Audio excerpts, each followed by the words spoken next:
I'm here with Karrie Shirou, producer at Tiny Build.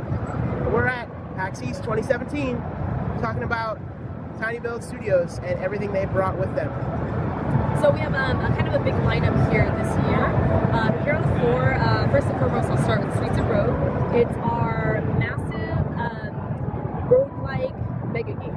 So what I mean by that is our entry into like the roguelike genre. For us, we like to find games that say something different, right? So everyone's got a roguelike right now. There's a lot of really good games out there. We don't need to make another Isaac clone. We wanted to do something different. So our answer to that was to find kind of a game of massive amounts of content. So Streets of Rogue launched yesterday, which I think is the 10th, March 10th?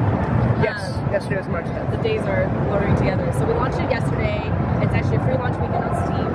And it's a game we've launched with 20 character classes, and all the character classes interact with each other. So for example, you and your friend can play as a scientist and a gorilla. The scientist's specialty is injecting people with drugs, so you can inject the gorilla to make him go super big and rampage through all the levels. Like throw banana peels, giant banana peels. So we found a lot of fun in that. It is 4-player online co-op, of course, and it's kind of out there right now and doing pretty well for us. I will have to pick that out. I'm a big fan of roguelikes, so. Fantastic. So that's a great one to pick up with your friends. Give that one a try. Let me see. So next on our lineup roster, we have Mr. Shifty. It's a game that's coming to PC and Nintendo Switch. Actually, it's part of the Nintendo Indie Switch lineup. I have one in my backpack. Oh, fantastic. Are you playing Zelda? I assume? Yes. You're like, what other game is there? That's pretty much what everyone. It hasn't like left my bag. I've only made it to Karrie Village. I haven't gotten even like 5% into the game yet. Yeah. But you know, it's been a busy weekend, so on the way back, flight back, I'm gonna be. Yeah, you got time. You got a while until what PAX West or E3 is our next show. But yeah, so we're really excited to be part of the Indies launch lineup. We're really excited that the Switch is actually much easier to port to than the 3DS, the Wii, the Wii U in the past. And that one is essentially it's our action takedown game. So it's Hotline Miami, where it's a top-down game, but it means the main character is Nightcrawler, basically from X-Men. You've got a short-range teleport. It's a very visceral action game. You punch people and you hit them through windows, through bookshelves, and the environment is destructible around you. I'm pretty sure I read a press release about that game yesterday. It's fantastic. It's a game you really have to get your hands on. You watch it and it's very visually stunning, right? You've seen the game, but when you actually play it, you get to be kind of in the action. It's very grounded, and it's really something to experience. Nice. Yeah. All right. So we'll talk about. I guess let me see what else we have here on the floor. So Party Hard 2, we just announced recently. Party Hard is a huge favorite of mine. That game, such a simple story, such a simple idea, so much fun. I love it, and that's probably my most anticipated game that we're pushing out with Yandere Simulator right under that. So Party Hard 2 is the sequel to, of course, Party Hard 1. Oh, good. It's a real same characters. Same character, same main character. Instead of killing everybody at the party, well, this guy didn't get his Christmas bonus, so now he's taking his antics to corporate parties instead of nice neighbor parties. I think my favorite part of that game was just how many ways you could destroy things. Like, so much fun. I think even in the first level, like, you can. The first time I saw the ambulance come in and run over like 10 people, and I was like, yep, this is the game I want to play it. And I just sat down and played it for like 5 hours.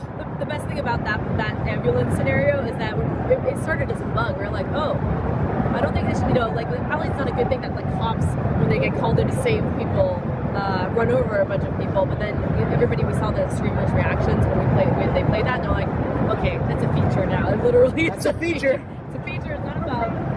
So when you actually get your hands on Party Hard 2, I'm excited for you to try it because we've rebuilt the engine. So now it's a 3D environment with the same 2D sprites. Woo! So it's slightly 3D now. It looks great. But that new technology has allowed us to add certain features in the game that weren't before. So now you can pick up and move items around, like a gas canister. You can cause explosions. One difference about this game is that there are objectives. In addition to, if you want to just kill everybody, go ahead and kill everybody. We know before the game is.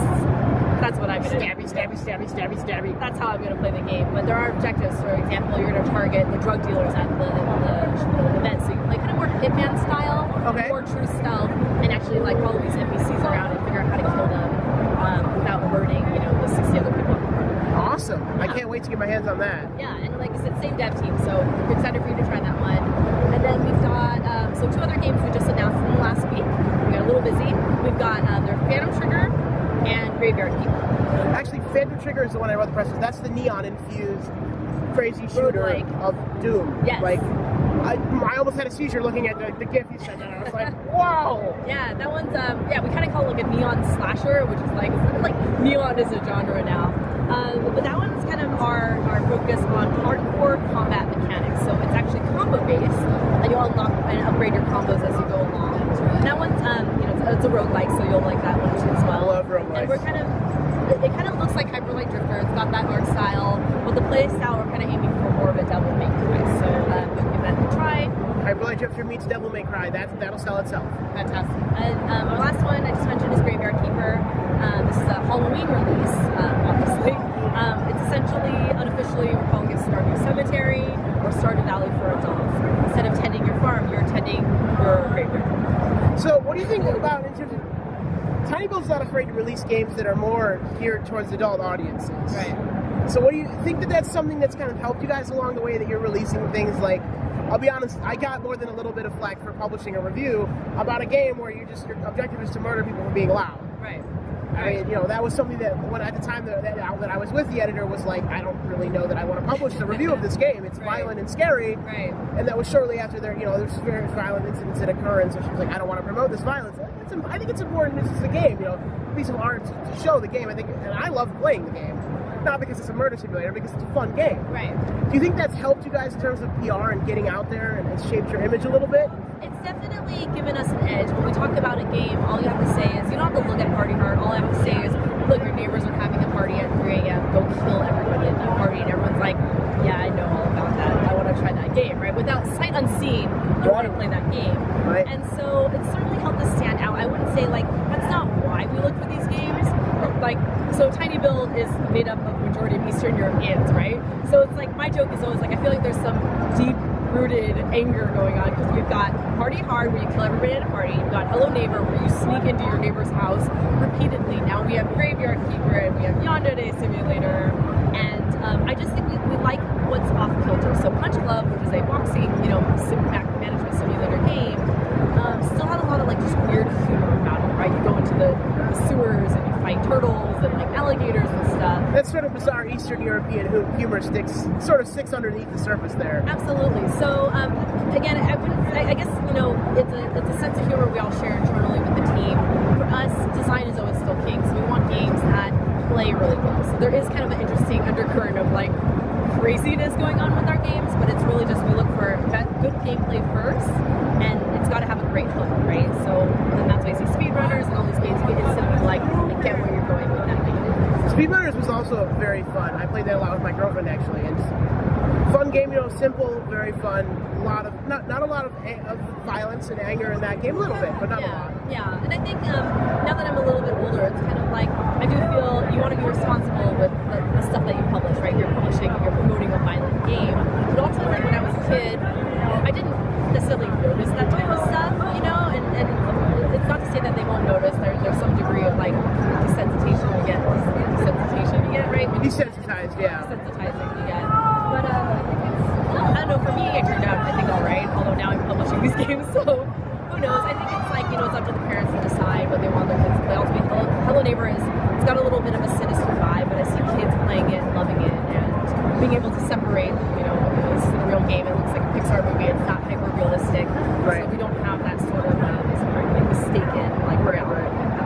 With Yandere Sim, you guys gonna let him continue his sort of slow development cycle, or are you gonna be hard day publisher now? No. So, you're a fan of him, so you've seen his videos, right? I've watched, and I've actually interviewed him briefly. Fantastic. So. He's a great guy. If there's one thing you know about him, he's very particular. He's got very strong ideas about his game, and so, and if you go back years into his videos, he always talked about he didn't want to work with a publisher specifically because they're bad. He's mentioned it more than once. They're going to take your money, they're going to make you do things you don't want, and certainly, in negotiating this deal, all those things kind of came up, right? Right. But for us, for Tiny Build, we sign games after they've already had these demos that are tried and true. So Party Hard, they created that game during the PewDiePie Game Jam. We played it and loved it, and there was still work to be done. but we didn't come in and be like, look, you got to change all these things, you got to make it this way, you got to make it that way. We iterate with the developers until we find a vision that we're all happy with. Ultimately, they're the guys working on it day in and day out. It doesn't make sense for us to come in and start slinging crap around, right? To put deadlines around. Yeah, I'm big on that because I think deadlines do a lot of harm to the industry. Yeah, I actually wrote an opinion piece a couple weeks ago about the best thing we could probably ever do for AAA industry would be to remove deadlines. Yeah. Because right now we're getting a lot of games that aren't finished. And they're not finished because the publisher pushes the developer very hard in the last month to finish the game because they set the release date a year in advance. And when they get there and they haven't made they've been missing milestones for 6 months. Yeah. And somehow the developer still expects to deliver a product that's finished. Right. And the publisher says, well, if you don't deliver the product, you're going to have this giant fee assessed to your studio. So I think removing deadlines is very good. Right, yeah, and we love what, the thing that makes this deal really good for Yandere Simulator is that we are able to basically, he can now be the design lead, right? So he can focus on designing all of his systems out, prototyping them rapidly, and not have to be buried in the code anymore, because now we're going to bring on a development team in-house, so we're co-developing it rather than just purely coding. Excellent, so you will be assisting him with coding, because I know he's mentioned in the past that he's not the best coder in the world. He feels like he's not the best coder, and he frankly said, he's like, I really want to focus on the game itself and the design and the mechanics and coming up with new ideas, and coding is really slowing him down from doing that, right? So we're able to work in parallel, so that it does mean development is going to go a lot faster. That means when he wants to have some ideas he wants to try out, he can just put them in rapidly and not derail development. Like you've seen his videos, he's like, well, I had to put this thing in, and then I have to go on vacation, and then make a video, and so I had 2 development days this month for actual recording. So he can do all those things, and still we'll continue to develop alongside him, so we don't delay things because of, oh yeah, now he wants to take a vacation. Like he has earned a vacation in the last 3 years he's been working on this game. So we're really excited about that. I know for us, like we're obviously the publishers, so we're gonna spin the best story. Like that's the thing. It's like, what are they spinning? What are they spinning? But honestly, like we think we're gonna have a really good experience with all of these developers. With you can see Phantom Trigger, Party Hard 2, Graveyard Keeper. Those are all these developers' next games with us. So that's from the teams that made Punch Club, Party Hard 1, and Divide by Shirou, actually. So the fact that they've chosen to work with us again means that it's worked out really well. It's worked out well. It's worked out well. Obviously, their games did well for them, and they were happy with the way we didn't micromanage them, right? We really don't put that time. Let's play some games. Yeah.